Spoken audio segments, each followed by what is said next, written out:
സല്ലല്ലാഹു അലൈഹി വസല്ലം അല്ലേ? റസൂലുള്ളാഹിന്റെ പ്രവചനം നോക്കിയേ, എത്ര സത്യസന്ധമായിട്ടാണ് അള്ളാഹിന്റെ റസൂൽ ഓർമ്മപ്പെടുത്തുന്നത്. അള്ളാഹിന്റെ റസൂൽ അന്ന് പറഞ്ഞത് മുഴുവനും ഇന്ന് നടന്നുകൊണ്ടിരിക്കുന്നു. പല മോഡൽ വസ്ത്രങ്ങളും ഇന്ന് ഇറങ്ങിക്കഴിഞ്ഞു. ശരീരത്തിന്റെ മാംസതലങ്ങൾ ഇറുക്കി പിടിച്ച വസ്ത്രങ്ങൾ ഇന്ന് ഈ ലോകത്ത് വിപണിയിലാണ്. ആ വസ്ത്രങ്ങൾ ധരിച്ചുകൊണ്ട് നമ്മുടെ പ്രിയപ്പെട്ട സഹോദരിമാര് വിപണിയിലേക്ക് ഇറങ്ങുകയാണ്, നാട്ടിലേക്ക് ഇറങ്ങുകയാണ്. അതാ ഒരു ലജ്ജയില്ലാത്ത സമൂഹമായി നമ്മൾ മാറുകയാണ്. എങ്കിലും അതിൻ്റെ ഇടയിൽ സ്വാലിഹീങ്ങളായ മനുഷ്യരുമുണ്ട്.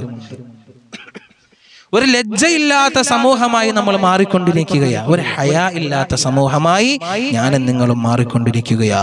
അല്ലാഹു സുബ്ഹാനഹു വ തആല ഖിയാമത്ത് നാൾ അടുക്കുമ്പോൾ ആ കാലഘട്ടത്തിൽ നമ്മുടെ തലമുറകൾ ജീവിച്ചിരിക്കുമ്പോൾ അവരെ സ്വാലിഹീങ്ങളാക്കണേ പടച്ച റബ്ബേ എന്ന് ആത്മാർത്ഥമായി പരിശുദ്ധമായ റമളാന്റെ രണ്ടാമത്തെ പത്തിലും മൂന്നാമത്തെ പത്തിലും ദുആ ചെയ്തോ അല്ലാഹ് സ്വീകരിക്കുക തന്നെ ചെയ്യും. അല്ലാഹു സുബ്ഹാനഹു വ തആല കബൂലാക്കുമാറാകട്ടെ. എന്റെ പ്രിയമുള്ള സഹോദരങ്ങളെ, തീർന്നില്ല. കൊള്ളി മീനുകൾ അടിച്ചുകൊണ്ട് അന്നത്തെ ജനങ്ങൾ മരിച്ചു പോകുമെന്ന് ആദരവായ ഹബീബ് നബി മുഹമ്മദ് മുസ്തഫ. വലിയ ഭൂകമ്പങ്ങളും ഉണ്ടാകും, അതിലൂടെ തന്നെ ഇടിമിന്നലുകൾ വെട്ടും. ആ ഇടിമിന്നലിൽ അന്നത്തെ ജനങ്ങൾ മരിച്ചു പോകുമെന്ന് ആദരവായ ഹബീബ് നബി മുഹമ്മദ് മുസ്തഫ സല്ലല്ലാഹു അലൈഹി വസല്ലം. കഴിഞ്ഞില്ല വീണ്ടും സ്വഹാബത്തിന് അല്ലാഹുവിന്റെ റസൂൽ ഓർമ്മപ്പെടുത്തുകയാണ്, ലാ തഖൂമുസ് സാഅ لا يدري القاتل فيما قتل ولا المقتول فيما قتل. 1400 വർഷങ്ങൾക്ക് മുമ്പ് മദീനയുടെ തീരത്തിരുന്നു കൊണ്ട് ഹബീബായ നബി മുഹമ്മദ് മുസ്തഫ ഈ ഇടയിൽ നടന്ന സംഭവമാണ്. വെഞ്ഞാറമൂടിന്റെ മണ്ണില് അല്ലാഹുവേ പത്രമാധ്യമങ്ങളിലൂടെ നമ്മൾ അറിഞ്ഞതാ, പത്രമാധ്യമങ്ങളിലൂടെ നമ്മൾ കേട്ടതാണ്, സോഷ്യൽ മീഡിയയിലൂടെ നമ്മൾ അറിഞ്ഞതാണ്. ഈ കാലഘട്ടത്തിൽ നടന്ന സംഭവത്തെ പറ്റി അല്ലാഹുവിന്റെ റസൂൽ അന്നതാ പ്രവചിക്കുകയാണ്. ലാ തഖൂമുസ് സാഅ, ഖിയാമത്ത് നാൾ സംഭവിക്കുകയില്ല സ്വഹാബ, ഖിയാമത്ത് നാൾ സംഭവിക്കുകയില്ല സ്വഹാബ. ലാ യദിരിൽ ഖാതിലു ഫീമാ ഖതല വലൽ മഖ്തൂലു ഫീമാ ഖുതില. കൊല്ലുന്നവൻ അറിയില്ല ഞാൻ എന്തിനാണ് കൊന്നത്, കൊല്ലുന്നവൻ അറിയില്ല ഞാൻ എന്തിനാണ് കൊന്നത്, കൊല്ലപ്പെട്ടവൻ അറിയില്ല ഞാൻ എന്തിനാണ് വധിക്കപ്പെട്ടത്. കൊന്ന മനുഷ്യൻ അറിയത്തില്ല ഞാൻ എന്തിനാ അവനെ കൊന്നത്. വെറുതെ ആളുകളെ കൊല്ലുക അല്ലേ? കൊലപാതകങ്ങൾ അധികം ഖർജ് വർദ്ധിക്കുമെന്ന് നബി മുഹമ്മദ് മുസ്തഫ നേരത്തെ പറഞ്ഞു. നമ്മൾ കൊല്ലുന്നവൻ അറിയത്തില്ല ഞാൻ എന്തിനാണ് അവനെ കൊന്നത്, കൊല്ലപ്പെട്ടവനും അറിയത്തില്ല ഇവൻ എന്തിനാ എന്നെ കൊന്നത് അല്ലെ, ഇവൻ എന്തിനാ എന്നെ വധിക്കപ്പെട്ടത്. അങ്ങനെ ഒരു കാലഘട്ടം നടന്നില്ലേ? വെഞ്ഞാറമൂട് കൂട്ടക്കൊലപാതകം. സ്വന്തം ഉമ്മയെ പോലും, അഫാൻ എന്ന് പറയുന്ന മോൻ സ്വന്തം ഉമ്മയെ പോലും കഴുത്ത് നെരിച്ച് കൊല്ലാൻ ശ്രമിച്ചില്ലേ? എന്തിനധികം തന്റെ കുടുംബക്കാരെ മുഴുവനും, തന്റെ അനിയനെ, തന്റെ സ്വന്തം കൂടെ പിറന്ന തന്റെ അനിയനെ പോലും എന്റെ പ്രിയമുള്ള സഹോദരിമാരെ ചുറ്റിയലുകൊണ്ട് തലക്കടിച്ചു കൊന്നില്ലേ? ആ പൊന്നുമോൻ അറിയാമോ ഞാൻ എന്തിനാണ് മരണപ്പെട്ടതെന്ന്, എന്റെ ഇക്ക എന്തിനാ എന്നെ വധിച്ചതെന്ന് ആ പൊന്നുമോൻ അറിയാൻ കഴിയുമോ? എവിടെയെങ്കിലും നമ്മൾ അത് കേട്ടിട്ടുണ്ടോ? വെറുതെ കൊലപാതകങ്ങൾ അധികരിക്കുമെന്ന് നബി മുഹമ്മദ് മുസ്തഫ സല്ലല്ലാഹു അലൈഹി വസല്ലം. അതേപോലെ തന്നെ എന്റെ പ്രിയമുള്ള സഹോദരങ്ങളെ, ഈ ഇടയിൽ ഒരു പെട്രോൾ പമ്പിൽ വെച്ചുകൊണ്ട് ഒരു സഹോദരനെ ഒരാൾ ഒരുത്തന്റെ കഴുത്ത് വെട്ടിക്കൊന്നു കളഞ്ഞില്ലേ? ഇതാ കൊലപാതകങ്ങൾ അധികരിക്കുന്നത് ഖിയാമത്ത് നാളിന്റെ അടയാളമാണ്. സൂക്ഷിക്കണം, ഖിയാമത്ത് നാൾ കടന്നു വരാൻ പോവുകയാണ്. എപ്പോഴാണെന്ന് എന്റെ കയ്യിലില്ല, എനിക്ക് അറിയത്തില്ല, അത് അള്ളാഹുവിന്റെ വക്കിലാണ്. ഖിയാമത്ത് നാളിന്റെ അടയാളം മാത്രം എന്റെ പ്രിയപ്പെട്ട ഉമ്മമാർക്ക് വേണ്ടി ഞാൻ ഓർമ്മപ്പെടുത്തി തരികയാണ്. അതും അള്ളാഹിന്റെ ഹബീബ് നബി മുഹമ്മദ് മുസ്തഫ സല്ലല്ലാഹു അലൈഹി വസല്ലമ തങ്ങൾ നമുക്ക് പഠിപ്പിച്ചു തന്ന അടയാളങ്ങൾ. എന്റെ പ്രിയപ്പെട്ട ഗുരുവര്യരായ തൻസീർ മന്നാനി ഉസ്താദ് അവറുകൾ എനിക്ക് പറഞ്ഞു തന്ന ഹദീസുകൾ ഞാൻ എന്റെ പ്രിയപ്പെട്ട ഉമ്മമാർക്ക് വേണ്ടി പഠിപ്പിച്ചു തരികയാണ്. സ്നേഹനിധിയായ എന്റെ പ്രിയപ്പെട്ട ഉസ്താദ് അവറുകൾ എനിക്ക് പറഞ്ഞു തന്ന ഹദീസുകൾ എന്റെ പ്രിയപ്പെട്ട ഉമ്മമാർക്ക് വേണ്ടി ഞാൻ അതാ പറഞ്ഞു തരികയാണ്. കൊല്ലുന്നവൻ അറിയില്ല ഞാൻ എന്തിനാണ് കൊന്നതെന്ന്, കൊല്ലപ്പെട്ടവനും അറിയത്തില്ല ഞാൻ എന്തിനാണ് വധിക്കപ്പെട്ടതെന്ന്. അല്ലാഹു തആല കാക്കുമാറാകട്ടെ. നമ്മുടെ മക്കളെയൊക്കെ അല്ലാഹു തആല സ്വാലിഹീങ്ങളാക്കുമാറാകട്ടെ.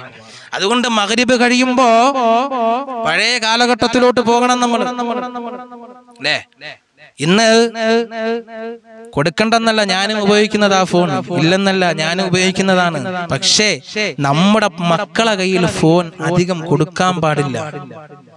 അതിലൂടെ അവര് പലതും കാണുകയാണ്, അതിലൂടെ അവര് പലതും മനസ്സിലാക്കുകയാണ്. അവര് വളരുമ്പോൾ അവരതേപോലെ ചെയ്യും. എന്തിനധികം എൻ്റെ പ്രിയമുള്ളവരെ, ആദരവായ ഹബീബ് നബി മുഹമ്മദ് മുസ്തഫ സല്ലല്ലാഹു അലൈഹി വസല്ലമ തങ്ങൾ പറഞ്ഞു തന്നില്ല, മക്കളെ വളർത്തുമ്പോ മര്യാദയോടുകൂടി വളർത്തണം, മര്യാദയോടുകൂടി അവർക്ക് അദബിനെ പഠിപ്പിച്ചു കൊടുക്കണം, മര്യാദകൾ പറഞ്ഞു കൊടുക്കണം. ആ സ്ഥാനത്ത് നിന്ന് ഫോൺ കയ്യിൽ കൊടുക്കുകയാണ്. അതിലൂടെ വരുന്ന തോന്നിവാസങ്ങൾ മുഴുവനും നമ്മുടെ മക്കൾ കാണുകയാ. അല്ലാഹു സുബ്ഹാനഹു വ തആല കാക്കുമാറാകട്ടെ. എൻ്റെ പ്രിയമുള്ള സഹോദരിമാരെ, വേണ്ട, നമ്മളത് നമ്മുടെ പൊന്നാര മക്കൾക്ക് ഫോൺ കയ്യിൽ കൊടുക്കണ്ട. അവരെത്ര കരഞ്ഞാലും ഇനി വേണമെന്ന് പറഞ്ഞാലും കൊടുക്കണ്ട. അതിന് പകരമായിട്ട് ഹബീബായ നബി മുഹമ്മദ് മുസ്തഫ സല്ലല്ലാഹു അലൈഹി വസല്ലമ തങ്ങളുടെ ജീവചരിത്രങ്ങൾ മക്കളെ പറഞ്ഞു കൊടുത്ത് നിങ്ങൾ വളർത്തിക്കോ. ഉമർ റളിയല്ലാഹു അൻഹുവിന്റെ ജീവചരിത്രങ്ങൾ പറഞ്ഞു കൊടുത്ത് മക്കളെ വളർത്ത്. അവർ നല്ല രീതിയിൽ വളരട്ടെ. ഉമറിന്റെ ജീവചരിത്രങ്ങളൊക്കെ പറയാൻ നിന്ന സമയം കിട്ടൂല, അതുകൊണ്ട് ഞാൻ അങ്ങോട്ട് കടന്നു പോകുന്നില്ല. എൻ്റെ പ്രിയമുള്ളവരെ, നല്ല രീതിയിൽ നമ്മുടെ മക്കള് ഇനി വരുന്ന കാലഘട്ടത്തെ നല്ല രീതിയിൽ നമ്മുടെ മക്കള് ജീവിക്കണം. അതിനുവേണ്ടി ദുആ ചെയ്യുകയും വേണം, നല്ലത് പറഞ്ഞു കൊടുക്കുകയും വേണം. മഗ്രിബിന്റെ സമയം കഴിയുമ്പോ എല്ലാവരെയും വീട്ടിലിരുത്തി മദ്രസയിൽ വിട്ട് യാസീൻ ഓതി പഠിപ്പിക്കുക, അല്ലെങ്കിൽ ദറസിലേക്ക് വിടുക. ഇന്ന് ഇൽമു വേണ്ടല്ലോ, അതും ഖിയാമത്ത് നാളിന്റെ മറ്റൊരു അടയാളമാണ്, മറ്റൊരു ചെറിയ അടയാളമാ. ഇൽമു കുറഞ്ഞു പോകുന്നത് ഖിയാമത്ത് നാളിന്റെ മറ്റൊരു ചെറിയ അടയാളമാ. കള്ളുകുടി വർദ്ധിക്കുന്നത് ഖിയാമത്ത് നാളിന്റെ മറ്റൊരു ചെറിയ അടയാളമാ. അതുമാത്രമല്ല എൻ്റെ പ്രിയമുള്ള സഹോദരങ്ങളെ, ലഹരി പദാർത്ഥങ്ങൾ വർദ്ധിക്കുന്നതും ഖിയാമത്ത് നാളിന്റെ മറ്റൊരു ചെറിയ അടയാളമാ. ഇൽമു വേണ്ട, മദ്രസയിൽ 1-2 ക്ലാസ് വരെ, അല്ലെങ്കിൽ 4 ക്ലാസ് വരെ, 3 ക്ലാസ് വരെ മക്കളെ വിടും. അത് കഴിഞ്ഞാൽ അവരെല്ലാം പൂർത്തീകരിച്ചു എന്നാണ് നമ്മളെ വിചാരം. എവിടെ പൂർത്തീകരിക്കുക? അത് കഴിഞ്ഞും അവരെ പഠിപ്പിക്കണ്ടേ? ഉമ്മയാരാണെന്ന് മദ്രസയിൽ പഠിപ്പിച്ചു കൊടുക്കുന്നുണ്ട്. ഒരു വാപ്പയാരാണെന്ന് മദ്രസയിലെ ഉസ്താദന്മാര് പഠിപ്പിച്ചു കൊടുക്കുന്നുണ്ട്. ഓരോ വിദ്യാഭ്യാസത്തിലും ഉമ്മയുടെ മഹത്വത്തെ പറ്റിയും വാപ്പയുടെ മഹത്വത്തെ പറ്റിയും മക്കൾക്ക് പഠിപ്പിച്ചു കൊടുക്കുന്നുണ്ട്. അതുകൊണ്ട് നമ്മള് മദ്രസയിൽ വിട്ട് പഠിപ്പിച്ചുകൊട്. വാപ്പ മകന്റെ കയ്യിൽ പിടിച്ചുകൊണ്ട് നോമ്പ് മുറിക്കാൻ പോകുന്ന തിന്നാൻ വേണ്ടിയിട്ടാ, നിസ്കരിക്കാൻ വേണ്ടിയിട്ടല്ല. ചില ആളുകൾ നിസ്കരിക്കാനൊക്കെ കയറുമ്പോൾ മക്കളെയും കൊണ്ട് നിസ്കരിക്കാനൊക്കെ കയറും. അങ്ങനെയുള്ള ആളുകൾക്ക് അല്ലാഹു സുബ്ഹാനഹു വ തആല ആഫിയത്തുള്ള ദീർഘായുസ്സ് കൊടുക്കുമാറാകട്ടെ. എന്നാൽ ചില മുസ്ലിമീങ്ങൾ മക്കളെയും കൊണ്ട് പള്ളിയിൽ പോകുന്ന തിന്നാൻ വേണ്ടിയിട്ടാണ്, അല്ലെ? മഗ്രിബിന്റെ സമയവും നോമ്പ് കുറിക്കാൻ സമയമാകുമ്പോൾ മക്കളെയും കൊണ്ടൊരു പോക്കങ്ങ് പോകും, നിസ്കരിക്കാൻ കയറൂല. അതുപോലെ നോമ്പെല്ലാം മുറിച്ച് റോട്ടിലോട്ട് ഇറങ്ങും, മൊബൈൽ കുത്തി അങ്ങിരിക്കും. യുവാക്കളും ചില ആളുകൾ മൊബൈൽ കുത്തി അങ്ങിരിക്കും, നിസ്കരിക്കാൻ കയറൂല, നിസ്കരിക്കാൻ പള്ളിയിൽ കയറൂല. അങ്ങനെ ഇരിക്കുകയും അത് മക്കൾ പിന്നെ കണ്ടു വളരുകയും ആ മക്കളും പിന്നെ വളർന്നു വരുമ്പോ, എന്റെ പ്രിയം, നിങ്ങൾ അങ്ങനെ ചെയ്യൂന്നല്ല ഈ പറയുന്നത്. ആ മക്കൾ അങ്ങനെ വളർന്നു വരുമ്പോ എവനേക്കാളും ഏറ്റവും വലിയ തോന്നിവാസിയായി മാറും. അല്ലാഹു തആല കാക്കുമാറാകട്ടെ. അല്ലാഹു തആല കാക്കുമാറാകട്ടെ. ആത്മാർത്ഥമായ ആമീൻ പറയുക. ആമീൻ പറയും. നിസ്കാരമെല്ലാം കഴിഞ്ഞ ആളുകളെല്ലാം ക്യാൻറ്റീനിലേക്ക് കയറുമ്പോൾ, ആഹാരം കഴിക്കാൻ വേണ്ടി, ഭക്ഷണം കഴിക്കാൻ വേണ്ടി കയറുമ്പോൾ ഒരു ഒറ്റ ഓട്ടോ. അവിടെ എന്തുണ്ട്? ബിരിയാണി ഉണ്ട്, പൊറോട്ട ഉണ്ട്, ചിക്കൻ ഉണ്ട്, മട്ടൻ ഉണ്ട്, ബീഫ് ഉണ്ട്. ഇതിനാണ് ഇന്ന് പള്ളിയിൽ പോകുന്നത്. ഈ കാലഘട്ടത്തിൽ നടക്കുന്ന യാഥാർത്ഥ്യമായിട്ടുള്ള കാര്യങ്ങൾ, നടക്കുന്ന കാര്യങ്ങൾ വിളിച്ചു പറയണമല്ലോ. അതുകൊണ്ട് പറഞ്ഞതാ. അതുകൊണ്ട് എൻ്റെ പ്രിയമുള്ളവരെ, മക്കളെയും കൊണ്ട് പള്ളിയിലേക്ക് പോകുമ്പോ പള്ളിക്കകത്തു തന്നെ കയറടേ, പള്ളിക്കകത്തു തന്നെ കയറി നമസ്കരിക്കണേ. അത് കഴിഞ്ഞിട്ടും ഫുഡ് കിട്ടൂലേ? മക്കളെ നല്ല രീതിയിൽ വളർത്ത്. അൽ ഖത്ലു, കൊലപാതകങ്ങൾ അധികരിക്കുന്ന കാലം വരുന്നത് ഖിയാമത്ത് നാളിന്റെ അടയാളമാണ്.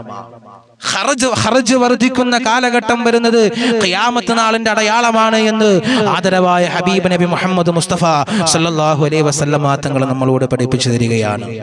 അപ്പോ ഇത്രയും ചെറിയ അടയാളങ്ങൾ കേട്ടപ്പോൾ തന്നെ ഏകദേശമൊക്കെ മനസ്സിലായി, ഖിയാമത്ത് നാളൊക്കെ സംഭവിക്കാറായി, ഏകദേശമൊക്കെ നടന്നുകൊണ്ടിരിക്കുകയാണ് അല്ലേ.